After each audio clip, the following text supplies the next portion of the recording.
Now, what we're going to do today is we're going to be moving from my main computer, this is a T400 over here, to here, not here at the moment, which is a P50, going to be a P50, and this is the docking station. It's going to replace that docking station, and this is all going to move over to here and be my main computer. That's the idea. I've finally bitten the bullet and we're going to move to the P50 permanently.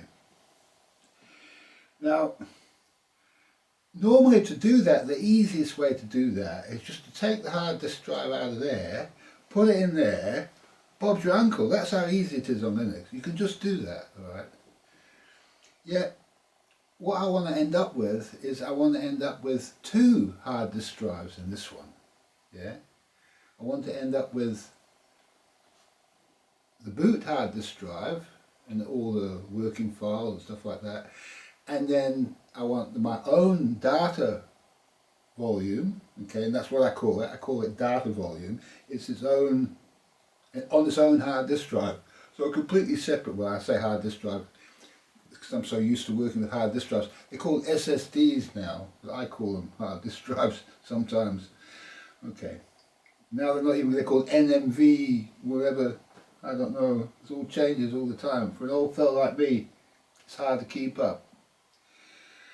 Alright, so we've got an NMV, whatever, in our P50. It's about, I think it's between 250, 500 gigabytes, something like that, and we've got a 1 terabyte hard disk drive, SSD in here, 1 terabyte. But it's nearly full, not nearly full, but it's more full than I'd like it to be, because things start to get inefficient if it gets too full. So what I want to end up with is, I want to end up with, wait, I'll start again. We have, because I like to have my data on a separate disk drive, if I've only got one disk drive in the computer, I have it on a separate partition. So we've got two main partitions in here. We've got the operating system partition and we've got the data volume partition, all on one SSD of 1 terabytes, right? Now, we want to end up with the data volume partition on a separate SSD, which is a 1 terabyte in here, and we want to end up with all the rest of it on the disk that's already in the P50. Right. So that's not too difficult to do that, and we'll find out how we do that shortly. But I just want to give you the overview of how the thing's formatted. Now, when you set up a Linux system, you can just chuck it all on one partition. Okay, but if anything goes wrong with that partition, well, you know, it's your data, that's everything. You've got to start moving stuff around. And also, if you've got a data volume, which is just got your own stuff, okay, that partition is can't be so easily corrupted by the operating system. Okay, it's one step removed from the operating system. So that's how I like to hold everything. Now, the other thing you can do with Linux is you can have your home folders. Now, in my case, my home folders don't contain any data, don't contain any saved files. All they contain is the setup, any changes that I've made to the various programs in Linux, the applications, where they store their settings. That will be in my home partition. Well, it's not a partition. On this machine, it's not a separate partition. But on this machine, the P50, which has already been running under Linux, it's already a separate, there's already a separate home partition on there at the moment. So I'm going to keep it like that, right? Now there's one other partition that I make on my machines, and that's called local volume, okay? So we've got data volume and local volume. And local volume I use for putting big backups and anything that's big that I don't want to back up, that is actually a backup itself. Yeah, so it's a backup of something. Like time shift, make big files, and I stick all my time shift stuff on local volume. Okay, and when I back up, I generally don't back up local volume. I back up just my data volume, which is just my files. So it cuts down how much you have to back up. That's the theory of it, really. And what we have to do is we have to take apart the P50 and see what's inside it. I haven't opened it up yet. So without any further ado, let's do that.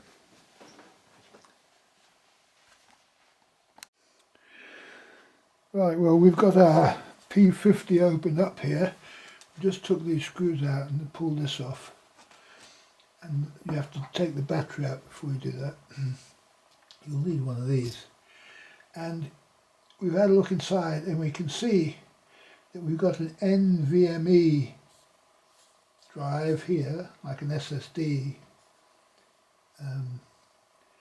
I think this is, I'm not sure the size of this, but it's not big enough. That's what I know, all I know. And what we want to do is we want to take the SSD that's out of our T400 that's quite full. It's a 1 terabyte drive, and it's quite full.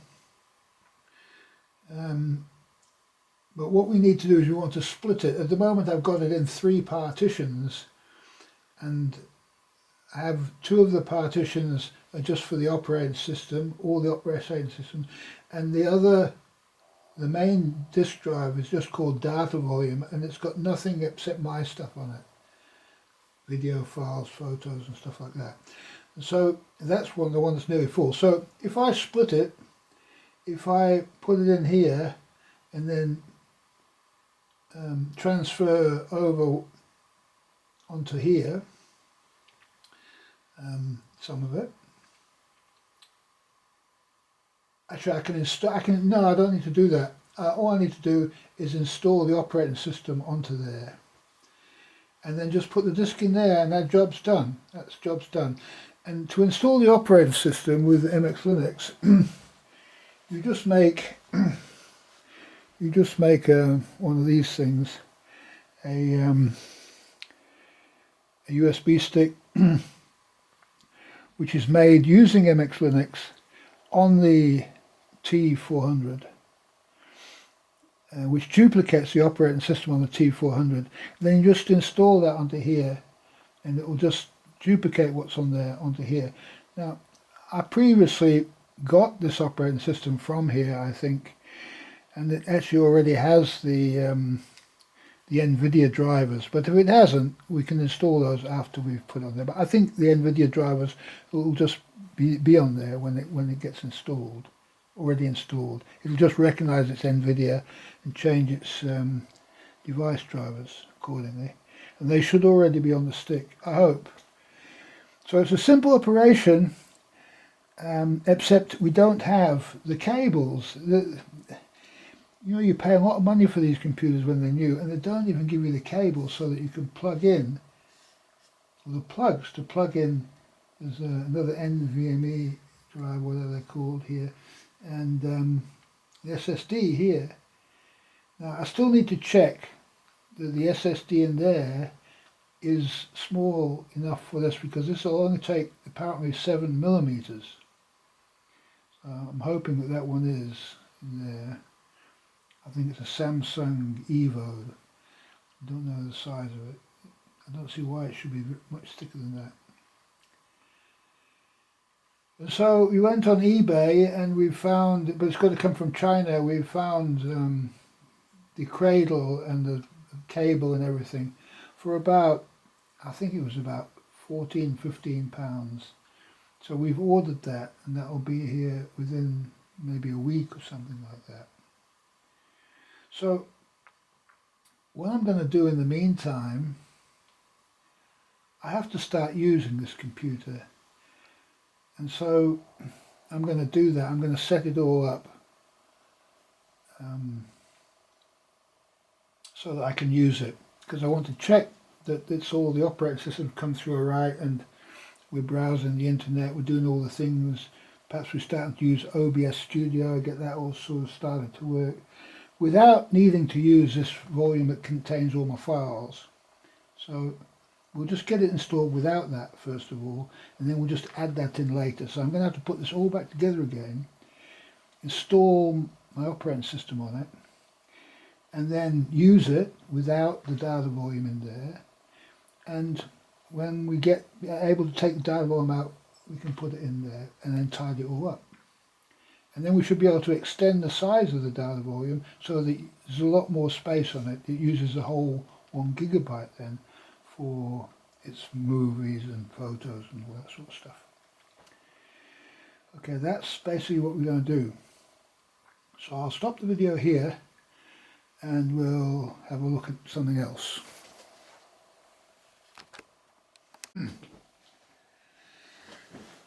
Right, now you can have a lot of trouble with Linux security system, alright?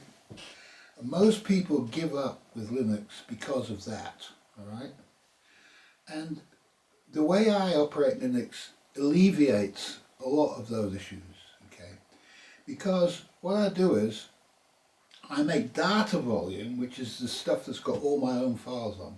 I make that owned by my user. My user is just Mint because it started off as Mint years ago on Linux Mint. That's my user, Mint, okay.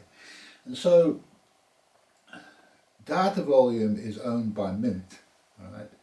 And when you create a partition, it's created, it's owned by root, okay. And so you have to know how to take ownership of, there was a Linux command, how to take ownership of that partition. So that's the very first thing you need to do, okay, is to take ownership of your data volume. And if you don't do that, you get all sorts of issues. It'll start to work, and then you'll end up with permission problems when you start moving files around and stuff, okay. So that's the most important thing. And so you've got your main, when you're working on your main system, you're actually it's all done under the standard permissions, root and all that kind of stuff. Your home folder, when you start to save stuff in your home folder, that's owned by you, okay, that's owned by you, right? Your user, Mint in my case. And so data volume needs to be owned by Mint too. So that's the important thing to understand, is that this simplifies everything, yeah. And when you come to do backups and things like that, if to be able to back up data volume, you can do it under your own user. All that stuff you can do under your own user, okay. And restoring it restores to your own user.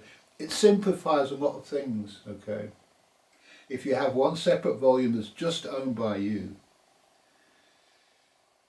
Alright, well that's all I wanted to say, just the permissions thing, that gets everybody unstuck on Linux. You need to learn about that if you're just new to it, and spend a bit of time on that, on the ownership issue, okay.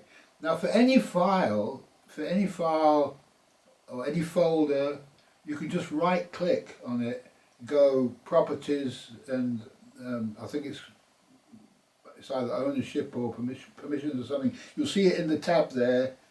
Go and look in there, and you can check on a little checkbox that says and change who the user is, okay, and whether you can run it as a you have to do that with a shell file, whether you can run a shell file, and then who's got ownership of it. All that you can do just using the file manager.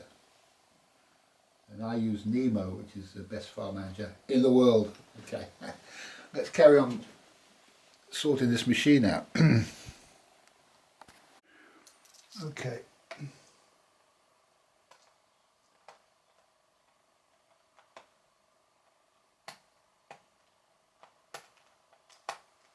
We have to try not to cross-thread these. You don't want to be too vicious with them.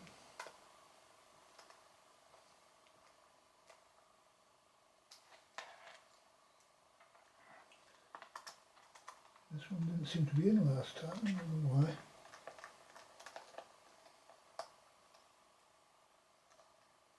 Oh yeah. You turn it backwards to get the thread started. Don't like that. This one's been cross-threaded already, I think. Oh, that's alright. Have to be a bit careful with them.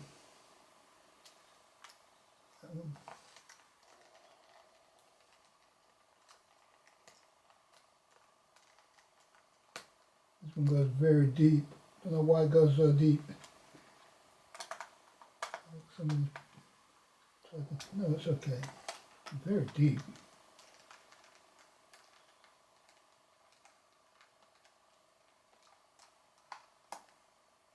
To get it off, you start it from here. Frightens the life out of you trying to take this off. Oh, yeah, it wasn't quite in there. Seemed to be in.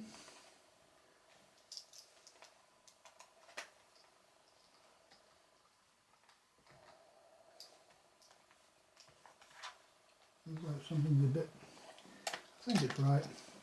Okay, and then this just goes back in. How's it going?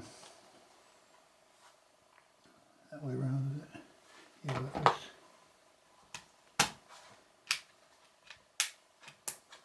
Yep. Okay, so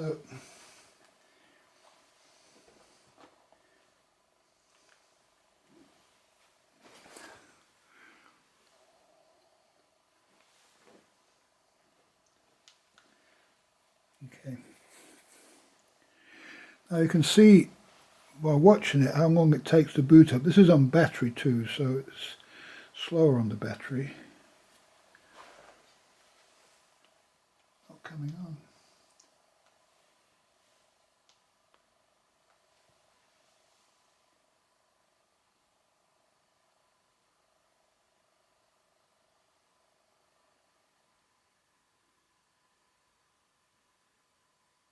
That's not coming on.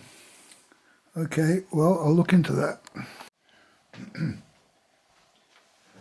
Right, now if you get into trouble with Linux, what you need is your Linux toolkit, and I couldn't find it. I wanted to show it to you in the video. I went running around the house and I found it underneath my toolbox over there from working on my outboard motor, which is very interesting stuff. You should have a look at the outboard motor video, you know.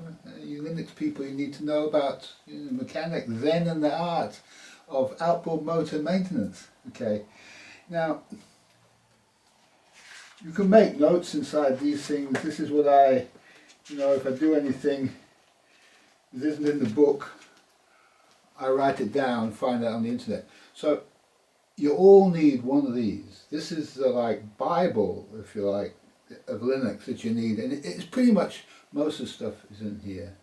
This is all I generally have. I've got a few other books floating about on networking, stuff like that, but this is the one for just dealing with Linux as an operating system. I got this second hand because I'm a cheapskate, but they're not that expensive new, I don't think. Right, back on the project. Oh, I didn't need this to sort this thing out. It was only a very minor issue. Okay, so I had to hold the button down for a length of time, and then it says check date and time settings. So it's obviously, it probably needs a battery, this thing. And I think I got this before once, but once it's plugged in it seems to be okay. So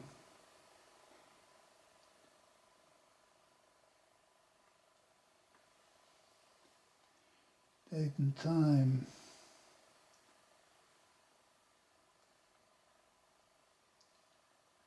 Yeah, look at that. So what is it today? Is it the 10th? Is it the it's the second, I think it's American date, so it's 02/10. So yeah, it's American date, I think. 2026. What's the time?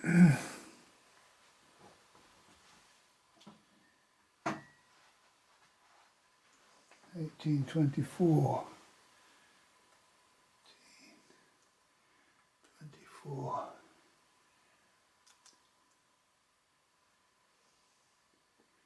F10.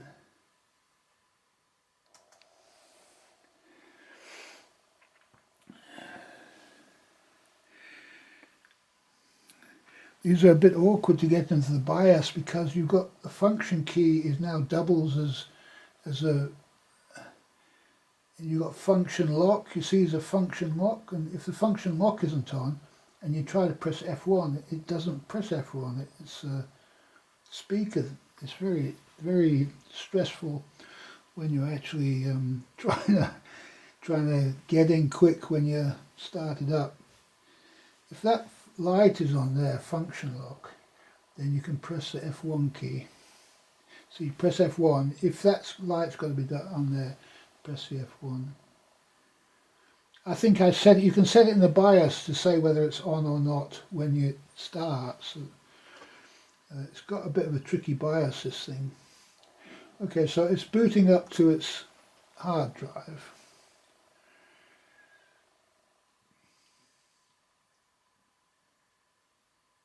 Hard drive, it's SSD. It's NVMe SSD or whatever you call it these days.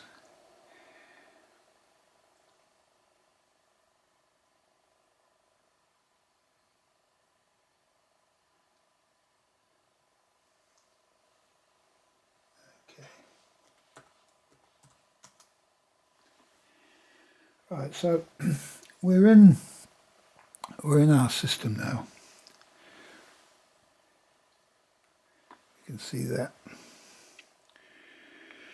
Yeah, and so we've already got the system installed there, but it's not the same setup as what is on the computer I've been using. So I need to get the everything from the computer I've been using just to replace all of that. I'm not going to worry about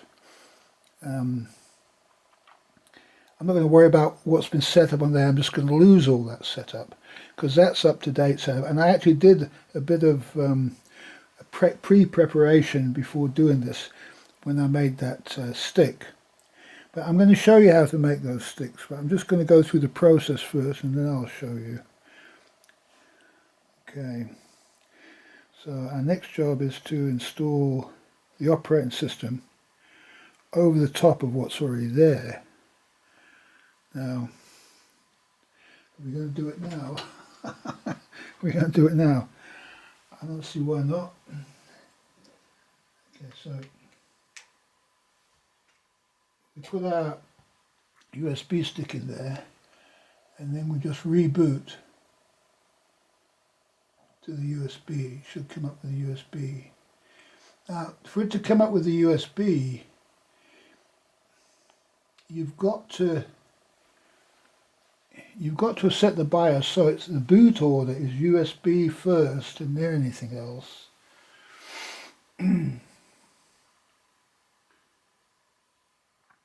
Otherwise we'll just boot to the same operating system and it'll be hard to tell the difference. Well, this should look a bit different, I think.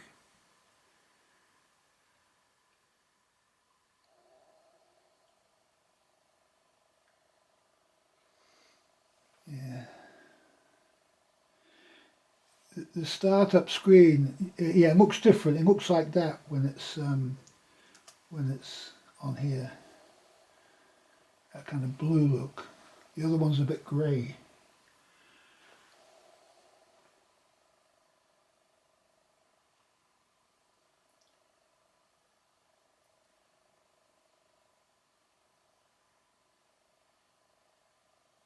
Now this is running on sysinit, sysvinit. But you can choose an option in the options at the beginning and boot it into system D if you want. Either way, it remembers what you did last time. Okay, so you can see it's come up the same. It's lost its place of all these icons here, and it's lost its backgrounds. And so we'll have to set that up for this computer when we install it. Okay, so right now it's quite nice. It comes with this conky over here. I don't know whether you get the same one. I've set this up myself, but it shows the processor, how much memory is being used. See, it's using 1.8 gigabytes of memory out of 16 gigabytes. So it's next to nothing. It shows you the IP address on the local network and everything. So it's quite, and it shows you what's going up and down.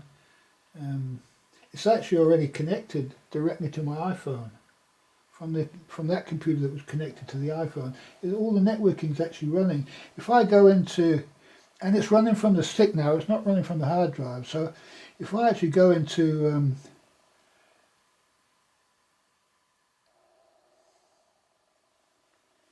Firefox, it'll just work now, straight from the stick without any setting up.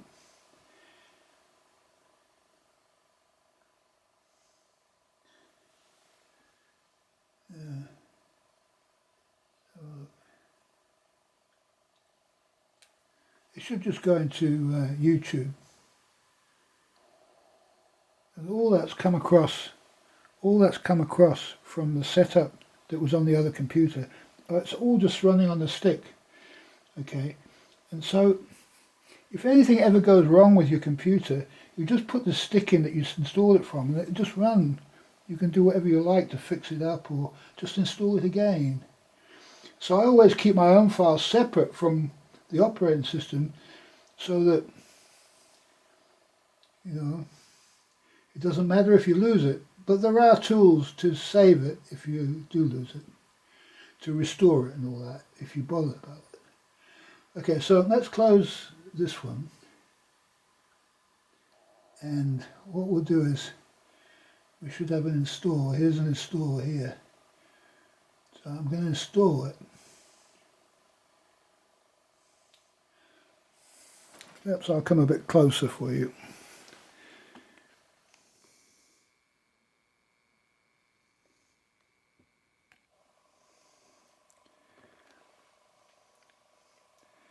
Okay, we don't need to check the installation. Press escape. Come on. Why? Oh, it probably doesn't like escape because of the function. Function lock. Normally, that's funny. I don't know why it doesn't use this. The other one, I just installed it on the other system, and the escape worked in the situation. Unless the keyboards, the GB keyboard. Okay, so anyway, it's ready to install now. It says here, it's a Great Britain keyboard, and you can change the keyboard setting if you want, if you've got like an American keyboard or some other kind of keyboard here. So we'll just go next here. Next. Okay, now you could just do a regular install and it will wipe out the entire disk, or you can go into, or you can do it manually and go over, tell it where you want everything. I'm going to do that, so I'm going to just go over it here. Okay, and all you got to do is say these are, it's found these partitions here. It's got an EFI system FAT32 here. It's got an ext4 system that's a root file system. It's got an ext4 which is the home file system, and it's got an ext4 which is local volume. Now, local volume is just what's on this computer. It's not important, but it's just to do with this computer, like backing it up and things like that. And so what I'm going to do is I'm not going to overwrite local volume. I'm going to say we can have this as ESP. This is an ESP, FAT32. and we could preserve, but we don't want to preserve it. We wanted to initialize it, do it from scratch. Then we've got the root file system, so we want to make that root here. That's root, and then we've got that's the home. That's the home. The home. Now it's wanting to preserve that. Don't do that. We want to start it off. We want the home that's coming off the stick here. There's a home on here. It's going to come from there. All right. So we want that with all that set up, which is our home. It came from our T400. Okay. And local volume. We're just going to. Well, hopefully it's not going to do anything with that because we haven't selected anything. So let's go next now.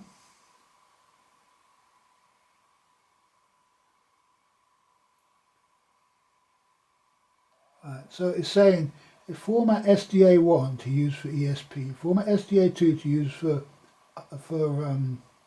root, and format SDA3 to use for home. That's what it's going to do. So it's not going to format the local volume. Okay. So where we want to install grub on the ESP partition, it'll create a swap file. That's big enough. We only need a small swap file. So now we can go next, and it'll just carry on copying while we go through this. We go back and next. We go. If we want to go back and change something, we can go and change that.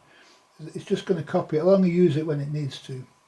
So now the computer name, I will call this P50 because there's only one P50 in the house, and leave those the same. And we go next here. So we've got the locale, UK, British English, Europe, London time system.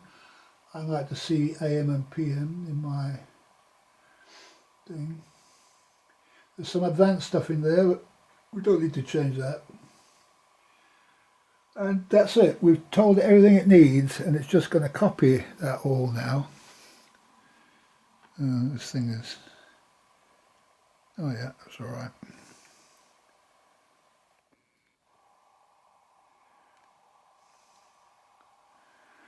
Sorry about the colours and everything, but it's the only way of doing this is with the camera like this. It's the only way of doing it.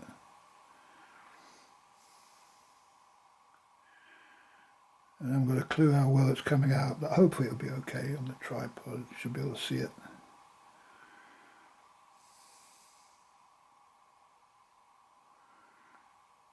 So this could have been Microsoft operating system. It could have been anything. If you had Microsoft on it, you just say wipe the whole lot. Just let it build its, and it'll build its own volumes. So you know that if you want some special partition arrangement, what I would normally do is I will partition the disk manually to start with, wipe everything, just create the partitions that I want, give them the names I want, and then install it over the top of that. Now, if you're doing it yourself for the first time, just install it.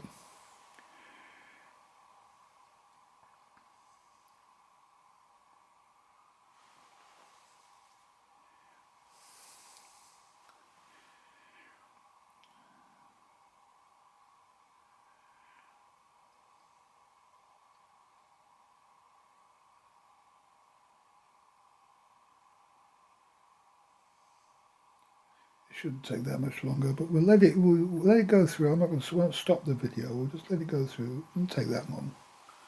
97% complete.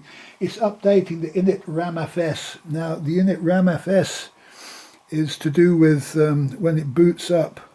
It's got a live sort of approach to actually how it runs, and so you can run permanently as a live system. You don't need to install it onto a hard drive if you don't want. You can just use it on the stick. And I had an operating system, my operating system, before I started to use MX Linux. I had written all these tools for myself, but I had to keep maintaining them. It was just for me. So when I found that MX Linux was doing pretty much exactly what I was doing anyway, by creating a live system and easily being able to customize your operating system and then make a stick and then transfer it onto your other computers, that's what I was doing. But they've got a whole team that works on this, so I work on my own. So eventually I moved to MX Linux. I was using Linux Mint, so I started with Linux Mint and then I had the tools that mastered Linux Mint down to my own operating system.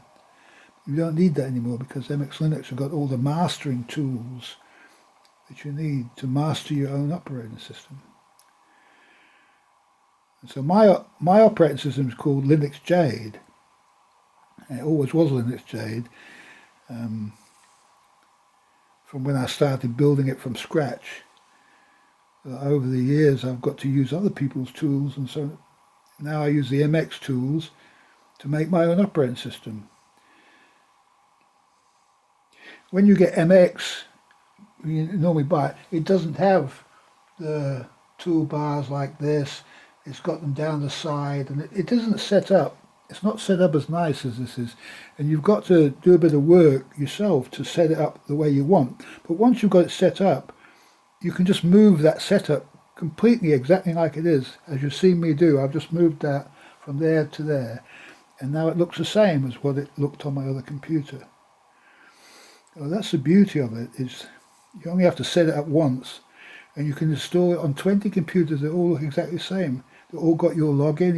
You don't have to configure your email, do anything. It's just all configured, all ready to go. Like you saw me, we just went in. We put the stick in here. We went straight into Firefox under my name. It didn't ask us any questions or nothing.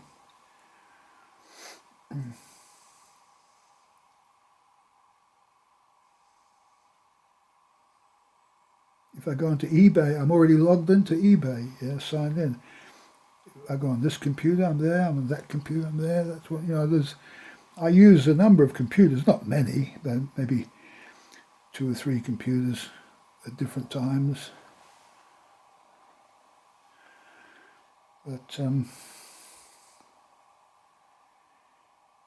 it's however many computers you want to use, really. I like to use it. Sometimes I like to use a light computer with a small screen. Sometimes I like to use a big computer with a big screen. Sometimes I like a heavy computer that's got everything that I've got on it. That's this one's going to have everything on it. And so if I want to go into the bedroom and download some PDF files on the internet and do some reading and store them in my library, well, my library's on here, so I'll take that one into the bedroom and do that. But if I just want to go and muck around on the internet, or I'm not going to save anything that I want permanently, then I'll just use any computer. If I find myself saving stuff, well, I might just email a file to myself or something like that, and all the computers can access the email. So if you're downloading 20 files, you better have to do it on this one. Then they're all in your library. So it says finish. Do you want to reboot the system? Well, I'm not going to reboot the system because I want time to take this out, because it's on here. So I'm going to hit the finish key now, and I'm going to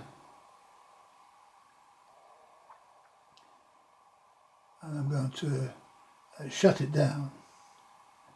Shut down. Yeah, and then I'll pull this out because it's in use.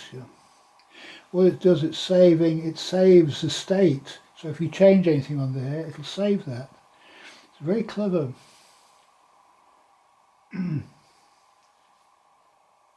Okay, so the light's gone off, so I can take that out now, and we can boot it up now from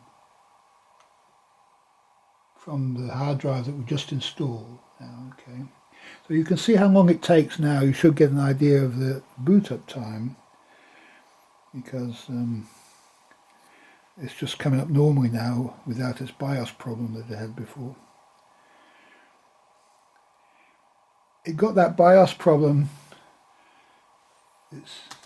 It got the BIOS problem because we took the battery out. That's why I got the BIOS problem. If it's got a battery in there, a big battery, it doesn't seem to have that problem.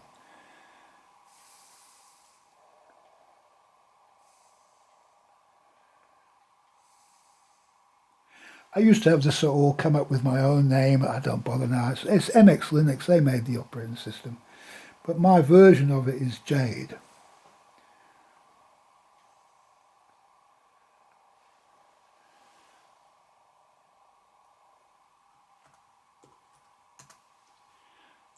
Okay, now what we're going to have to do now is we're going to have to set up our backgrounds and arrange our things here. So I'll just do that quickly and then I'll come back to this. Okay, so you can see we've got our desktop wallpapers up now, and it's just a picture of my studio.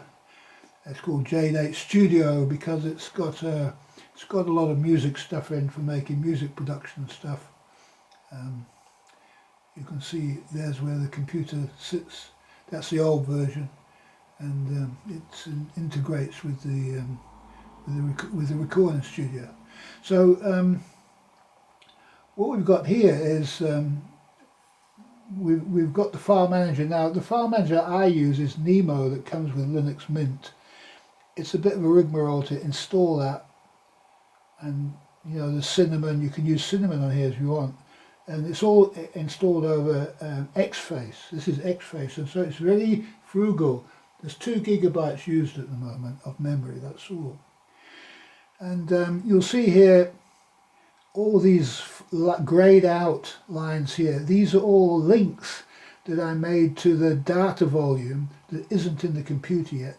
As soon as a data volume appears and you mount it, those links will show up right. Now we have local volume here. That was what was already on here that I didn't overwrite when I installed the operating system. And so this has got some of the large language models, LM Studio. You've got all of the remains of what I did using the AI, and I'm probably just going to get rid of that. Or I might just leave it there, I don't know. You see there's some app images there. They'll just run straight from there. And also in this particular version, Audacity is no good in this particular MX Linux version, and so I've had to put an Audacity app image on the desktop here. Now that just came from the desktop on the T400, just found its way through. It's there.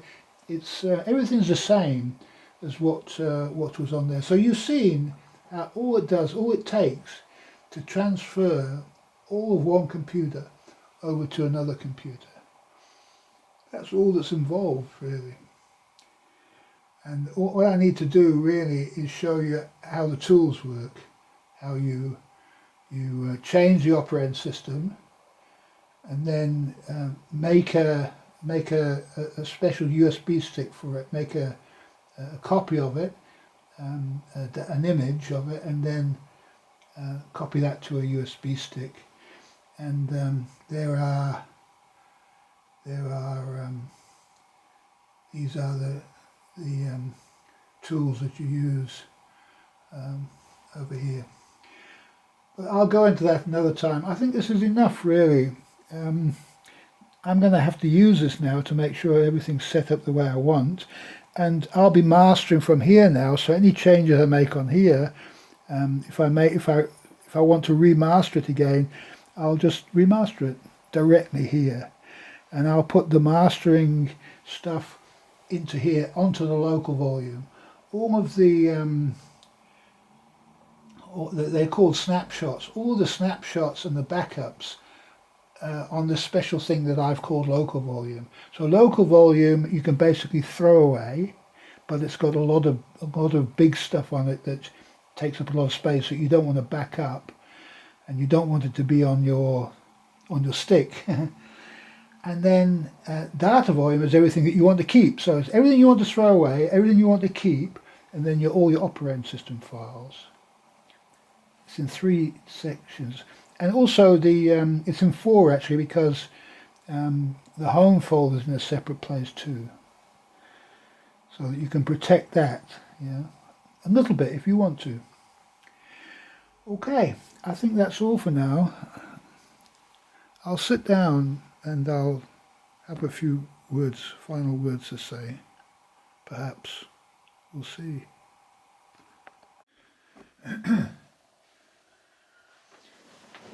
Well, to make the video, of course I had to do it on here.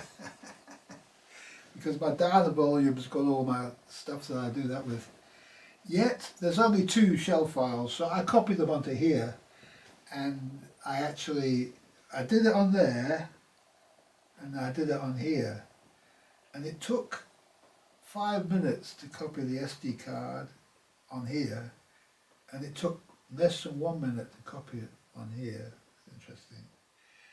And to combine it into one was quite a bit faster on this one too. So it's going to be quicker for me to make videos on here.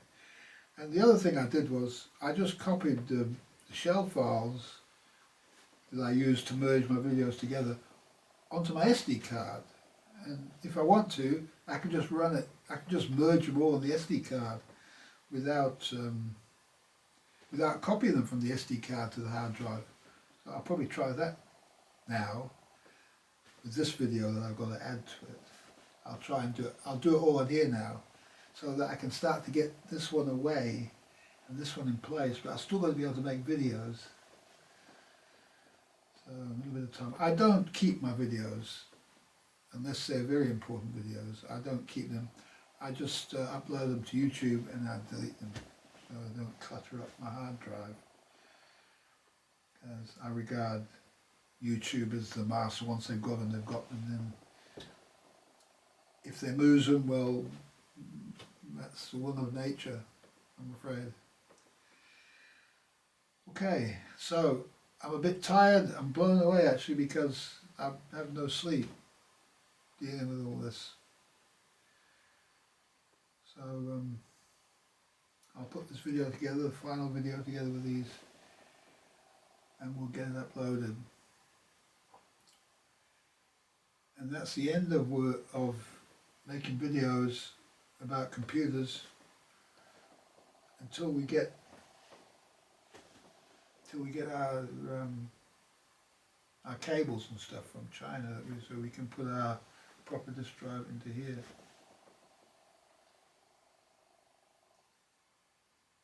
I don't want to have 2 places. I want to be working in one place. I need to be working on here now. I feel it, so that I can make sure that it's all going all right. Before I move that disk, yeah, I think it needs to be. I need to make sure that I want to go. I want to do this. I feel the time is right. I think this computer is 10 years younger than this one. This one comes from about 2007. This I think is from about 2017. I could be wrong about that. So you go a new computer every 10 years. In 10 years' time, I'll be using a 2026 one or 27. We'll see. Okay, thanks for watching. I hope it's of some interest to somebody. Well, it's the next day now and I've finished off making the video, and I just got a few comments to make because I've been using the P50 to edit, to do the video stuff, change, rename files and stuff like that. And it's very, very tricky, the file renaming with this touchpad. I may have to find a solution for that somehow. But I also wanted to say that there's a peculiar gotcha with the function here and the F1 and the escape key, because if you go function escape, that locks the function key, so now you can hit the F1 key just by hitting the F1 key. But if you hit the escape key doesn't work. The escape key doesn't work. It should work, but it doesn't. You've got to go function lock, function escape again, and then you'll see the light goes off. Now the escape key works. that's a gotcha, because if you try and hit the escape key, it's not working. It's a bit confusing here. And also if you try and hit the F1 key, it's not working because you haven't got the function lock on. Yeah, so it's a bit of a gotcha with the P50, especially if you're new, you just bought it and you're trying to get into the BIOS. Tricky. Okay, I remember it took me a bit of time fiddling about trying to get into the BIOS when I first got it. Right. One more thing. One more thing, yeah. Well, whilst I was finalising this video, this thing arrived in the post, and the guy came and knocked on the window, and normally doesn't do that. So I'm going to take this as a sign that I need to unbox it on this video for some reason. I don't know why, because it's obviously nothing to do with computers. But let's see what we've got on eBay, from eBay today. Okay.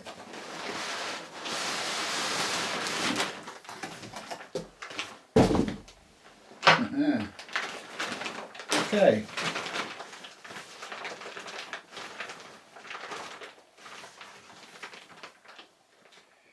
It is a